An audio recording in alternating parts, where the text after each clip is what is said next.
Welcome to Unstoppable Podcast with Harry Sardinas, inspiring conversations with influential millionaires, investors, thought leaders, entrepreneurs who are making a massive difference with their innovative products and services, and sharing the challenges and wisdom of how they sold their first million.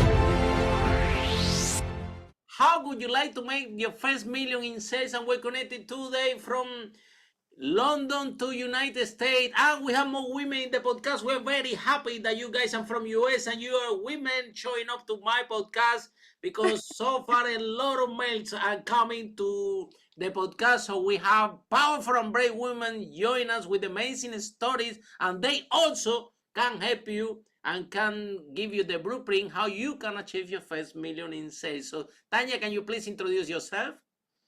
Yes. Thank you for having me. My name is Tanya Tenica. I've been in business and ministry for a little over 20 years now.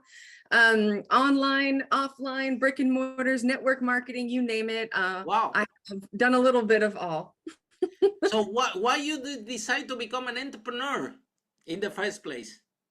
I feel like when I was younger, I was always outside of the box, always just very innovative. And then I got into the corporate America, and I felt like I was just psychologically unemployable. And at that point, I had the same thing. Yeah, I was very bad employee. Every time that people tell me to do something, I want to do the things in my own way and things like this.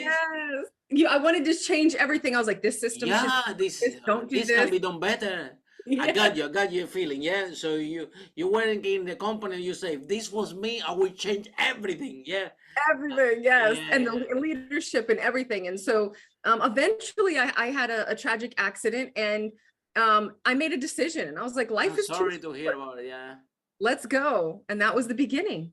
Yeah. So, but that's the thing, yeah, because some people, when I do the conference around the world, I always tell to people, don't wait until something tragic happened to your life to make this shift, right? Because we hear stories with people with hundreds and hundreds of entrepreneurs, right? And Right. sometimes, they have a baby, they have an accident, and this is when they rethink everything, yeah, and start the path that sometimes maybe this should be could be in the path to actually to rediscover yourself, right? And it's very difficult to do it from the comfort zone. Yeah, when you comfort in the corporate job, paying you good money and things like that, it's hard for people to think, do this is really what I want? Maybe I'm not that bad. Other people are worse, and people thought themselves into that story, right? And one day you are working in this company for 30 years, and they tell you one day you're fired, and now Right. you don't know what to do, and you don't know how to do anything else, and you have a car, mortgage, children, you name it, and now Yeah. now to come back of that one is harder, yeah. Oh yeah. Absolutely. And this is what happened. This is what happened in the corporate world. Yeah, you will be very nurtured and well paid until you're not useful anymore, until you didn't hit the target, and that's it. And you only know how to do one job, right? So tell me about your journey of entrepreneur. So what was your first business? Oh man. You don't even remember. Look at this. Good God. That's I did beautiful. Mary Kay. So I actually worked, and then I started doing little things out of curiosity. So I did side. Mary Kay, and then I actually went and I did a contractor job. So I did medical field. So I went ahead and I worked for an insurance company, and I started doing like the urinalysis and phlebotomy for insurance companies. So I was able to get my own schedule, my own flow. And that started giving me You that start little, to have the taste. What is to be your own boss? yes. Yeah. But when I was younger, in my teens, my parents had a restaurant. My abuela, she actually had arts and crafts that she would sell. So I was exposed to it, but the belief that I could do it, probably it wasn't quite there, because, my mom was still very corporate at the time. And so kind of just like, no, go here, even though she did have other companies as well. But what is it? So your mom was corporate and your dad was the entrepreneur, yeah? my dad was always an entrepreneur, always. And your mom was corporate, right? And my mom went into the military, went corporate, and then eventually started kind of getting out there, had an antique shop, a Trinidadian and Puerto Rican restaurant, and then eventually did a bridal shop. Oh wow, a bridal shop, yeah. Yeah. So okay, so you can tell that something in your house already, in your family DNA, people don't like to be told what to do, yeah? People want to have their your mom, your dad. So somehow this culture was created in you and or is within you. Actually, you know, we the whole people that we speak and we interview, we have people that uh, families that the parents entrepreneurs, mom entrepreneurs, you know, they're making multi-million, then they have three children. One is a multi-millionaire and doing business, and the other ones don't care about the business, they want to hear and they're doing something else and they are happy. So it's actually had to be within the entrepreneur, right? Within you can have some influence from the family, but Mhm. still you have to take that decision, right? You do. So regardless, so you start gradually to turn yourself into an entrepreneur. So you, this insurance company, it was like, well, I have my own boss, I control my own time, my own schedule.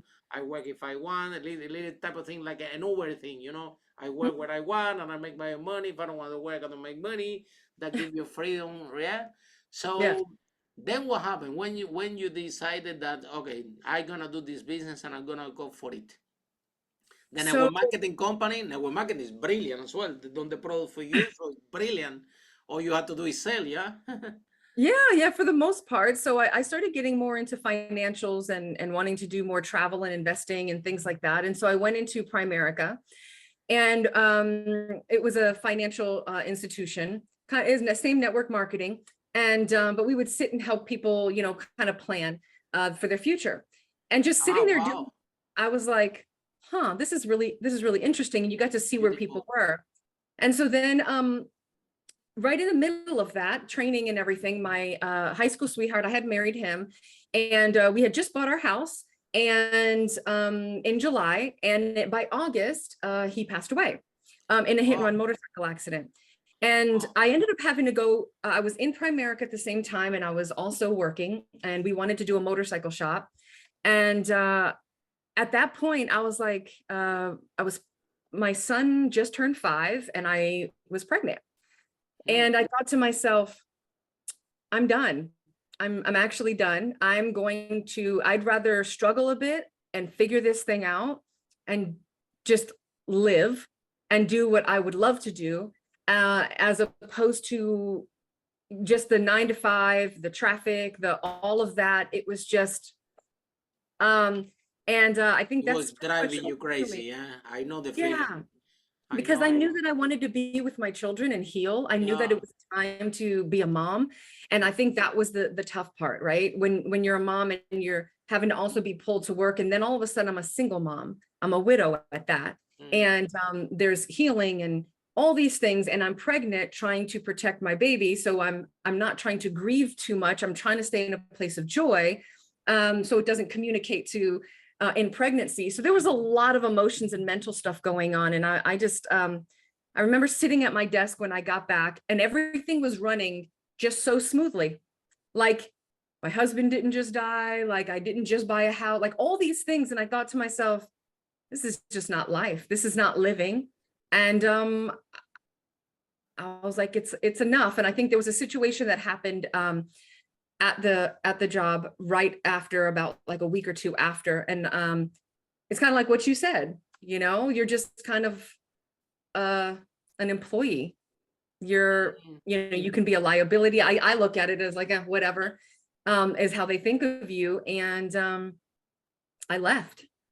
Yeah, I think that, you know, sometimes in here in London, we don't drive like you guys in US. We have something that we call Metro, the tube, right? And eventually, once a year, sometimes somebody put me a meeting 8 a.m. and I had to take that tube early in the morning. Yeah, I'm not a morning person. Yeah, I wake up 11 a.m. every day. But anyway, some days somebody put me a meeting 8 a.m. and I have to go because it's important. Well, I had to wake up that day, and but I go inside the tube and I see all these people going to Canary Wharf dressing with the suit to the financial things and wearing the tights and like sardines in this machine. Mhm. And I'm like, thanks God that this is not my life. You're Oh, I'm like so that. happy. And when I leave this thing that I don't have to wake up early and I don't have to be in this thing every day, I'm so happy. It made me more happy that I have £1,000,000 in my bank account. Trust me. Because I don't know. So the whole thing is that we um because what is important for you is what is important for you to have time for your kids, right? I Right. remember I heard stories of entrepreneur people that people that have the job and the son is in the hospital and they cannot go because they're working and they cannot leave until they finish work to get the son to the hospital. I'm listening to these stories and Mm, I'm like, why we should live the only life that we have like that when we mhm. have choices, right? Yeah. So yeah, you have a probably very hard setback, being pregnant with already one kid, and then your husband unfortunately passed away, and then that was something that that did it for you. That you say, you know what, I'm not going to take no more BS in my life from anybody. Mhm. Mhm. I'm gonna make it. Yeah, that's really really powerful decision. So what happened then? I Besides the just decision that you're not gonna take anything, so what you Mhm. decided to start one business? What was this business? What you did? What happened? well, Tell us, I tell us. I got a little creative Oh wow, that's very good. Creation, with the innovation. This very good starting point. Yeah, absolutely. So I've always been very creative. I did the photography in high school, so I did the dark Oh, room very good. film, and so I actually went into photography, and I noticed I didn't have a lot of pictures of the family and things like that, and so I did. I went into photography, and then I ended up, funny enough, having lunch with one of the ladies in the community. And she was like, "Can I come back?" And I was like, sure. She's like, "I'd love to do this, even if it's just once a month." Okay. So about 3 weeks later, we booked another time and she's like, "Do you mind me bringing some people?" So I'm like, okay. So she brought two other ladies and I was just started mentoring. And it just, they were pulling on me, asking me questions and on leadership, communication, business, marketing, every aspect. And at that point, I started leading a group and it started growing and growing. And we would meet for breakfast and we'd be about 2, 3 hours. And I would start teaching them how to do things. They would do public speaking. We would volunteer in the community together. Anything that we collected financially, we would help some of the entrepreneurs to pay certain bills while their businesses might have been in transition or something might have happened with medical and they didn't Hmm. have it. So we were starting to help with entrepreneurs in that way. And then eventually started going online and kind of going in that whole realm and world into network marketing. And but it was an educational based network marketing where I would sell educational programs and blog. Once I got in that world, it was a wrap. And that's how everything just really just started. It was kind of like a yes to everything and just Online is finding my beautiful, own eh? way. Have a business online is beautiful. You can do it from anywhere you want in your own time. It's Yes. it's fantastic, especially for mom that have kids, that need the freedom of time. Is a great solution, right? And we always said with education and with training, that when I speak on the conference around the world, with education, those ones that don't have can have, right? At the end of the day, if you take any big multimillionaire here from London, or from United Kingdom like Richard Branson or Elon Musk from US or whatever, you name it, right? If you take all this money away and then you put them on the street in New York and you take everything, the houses, the money and everything, you just let them alone in the street with no money, They'll I build can again. guarantee you in a year they're millionaire again, right? They'll build Why? again. Yeah. Because they know something that we don't know. They have I love it. knowledge. They have knowledge that we don't have. So at the end of the day, um, it's knowledge based, right? The way that we succeed, that we try and helping people, yeah, It's a fantastic way. We run an organization. We train. We have reached over 1 million people and train them on how to do public speaking, how to grow the business, and things like that, which is very rewarding job, right? Because you see them grow, yeah.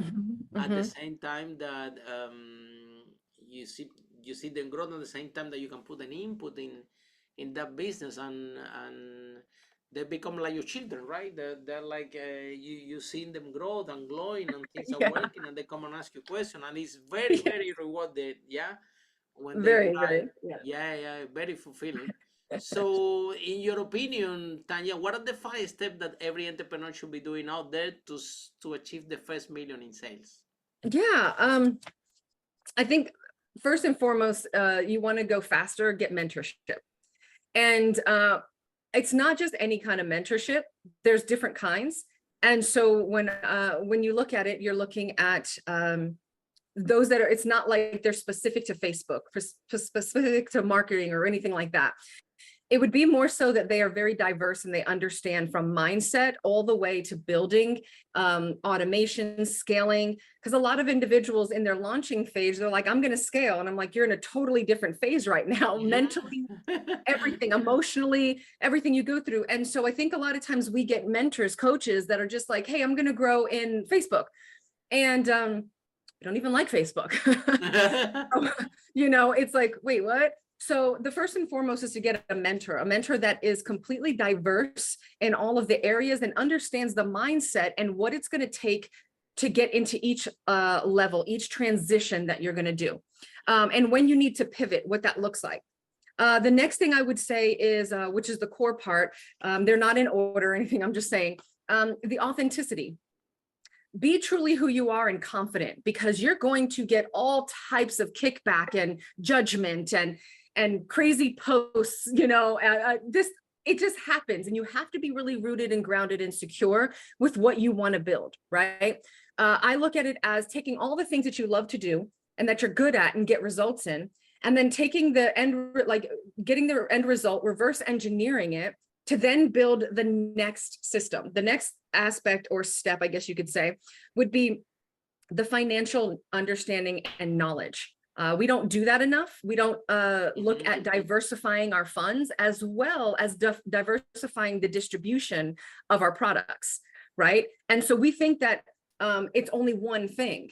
But, I like to call it like that outer, that inner, that holy. So like you get somebody with one thing, but as they go on a journey with you, there's so much more depth. A lot of times we're in this fear base where we have to put all of our programs up in the front because we're like, buy everything. And it's all fear-based, as opposed to taking them on an actual journey, exactly. Developing one and then going to the next, right? And so understanding financials, diversifying, and then in that essence, you're going to go into 4, which would be the systems, and understanding when to scale, how to scale. I remember everybody saying, to have all of these systems and things in the beginning. And, I didn't even have, all I had was a PayPal, and I didn't even have Zoom or anything. I had a Facebook Messenger that I would hold meetings in if I needed to, appointments.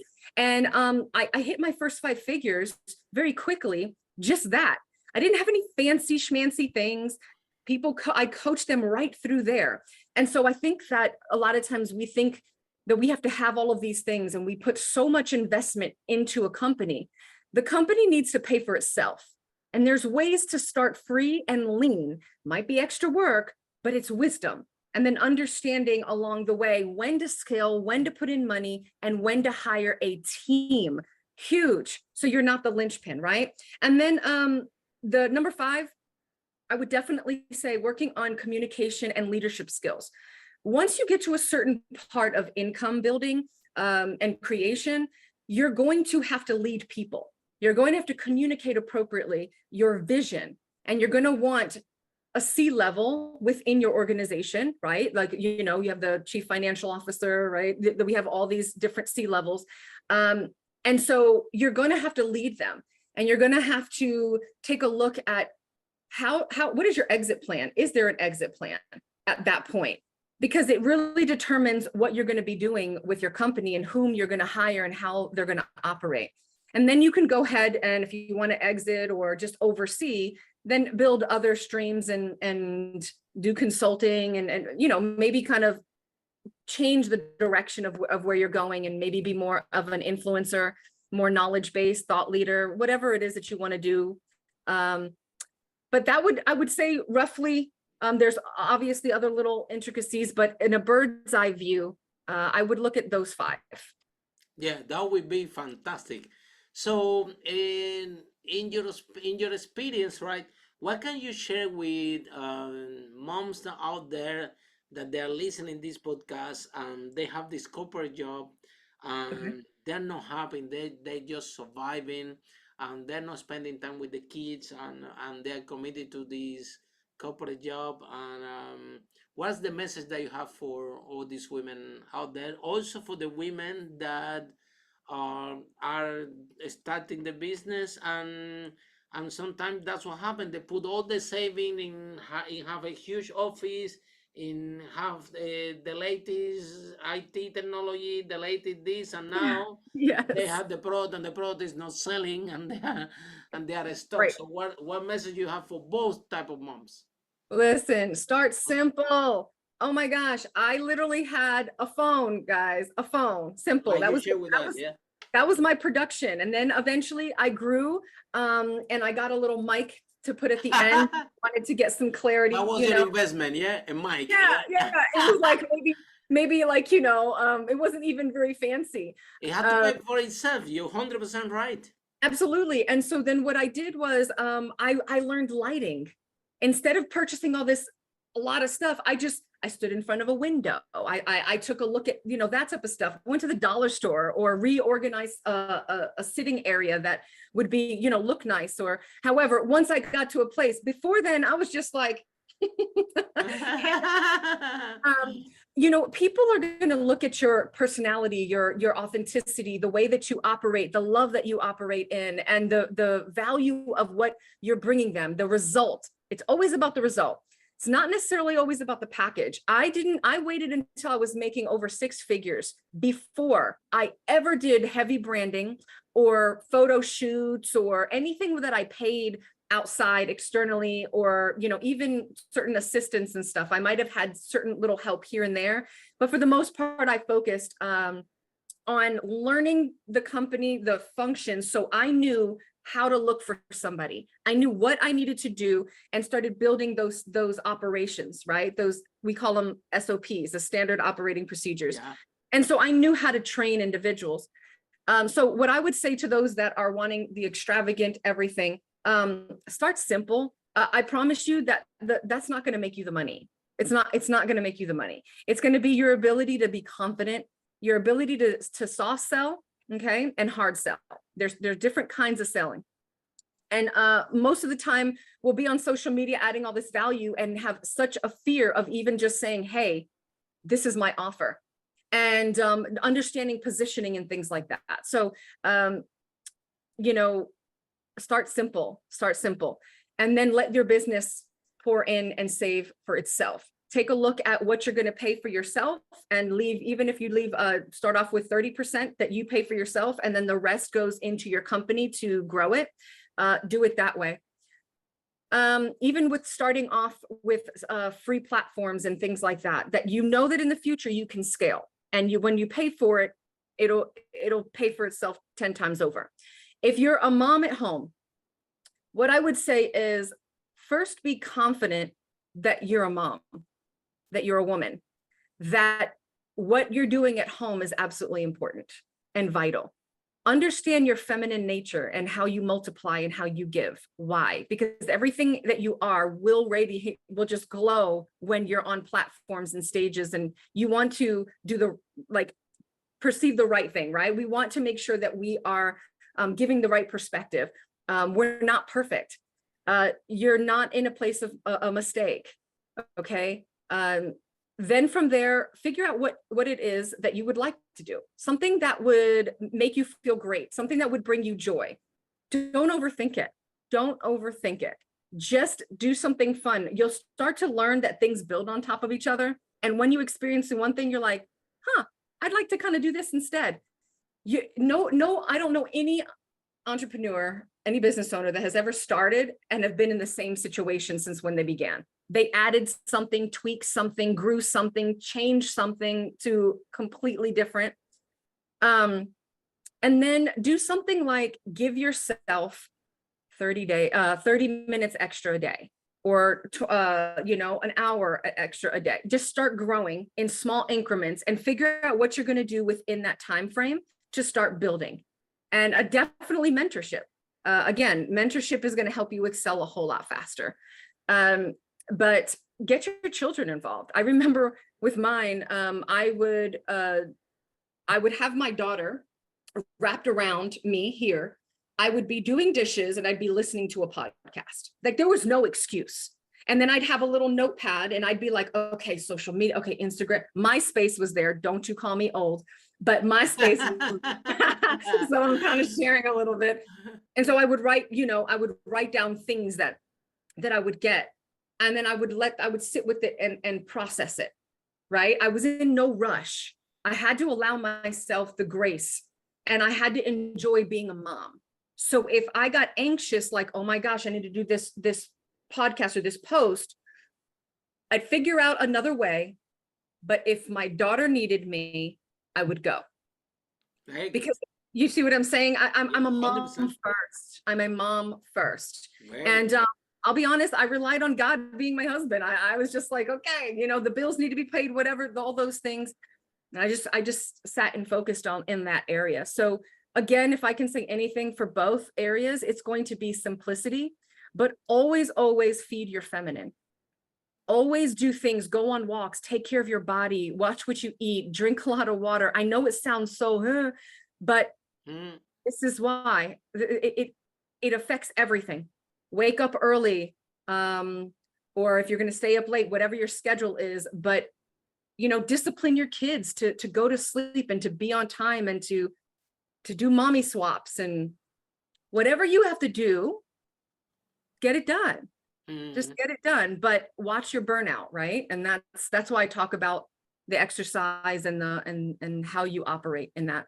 So hopefully I answered that question. So how can they find you? How can they find you? Someone there listen, they're so inspired by you and say, I'm gonna go for it. I need a mentor, I need a coach. How they can find you?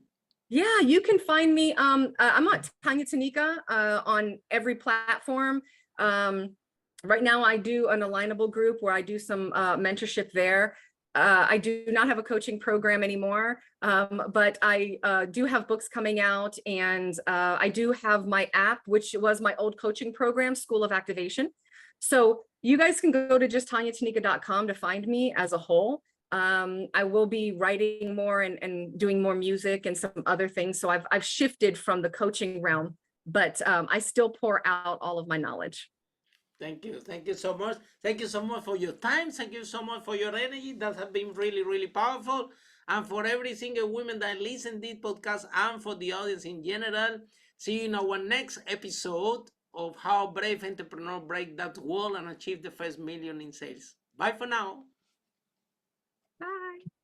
Follow us for more interviews with world's most influential, audacious entrepreneurs that overcame challenges and adversity, providing you with the blueprint of how they sold their first million so you can grow your business exponentially.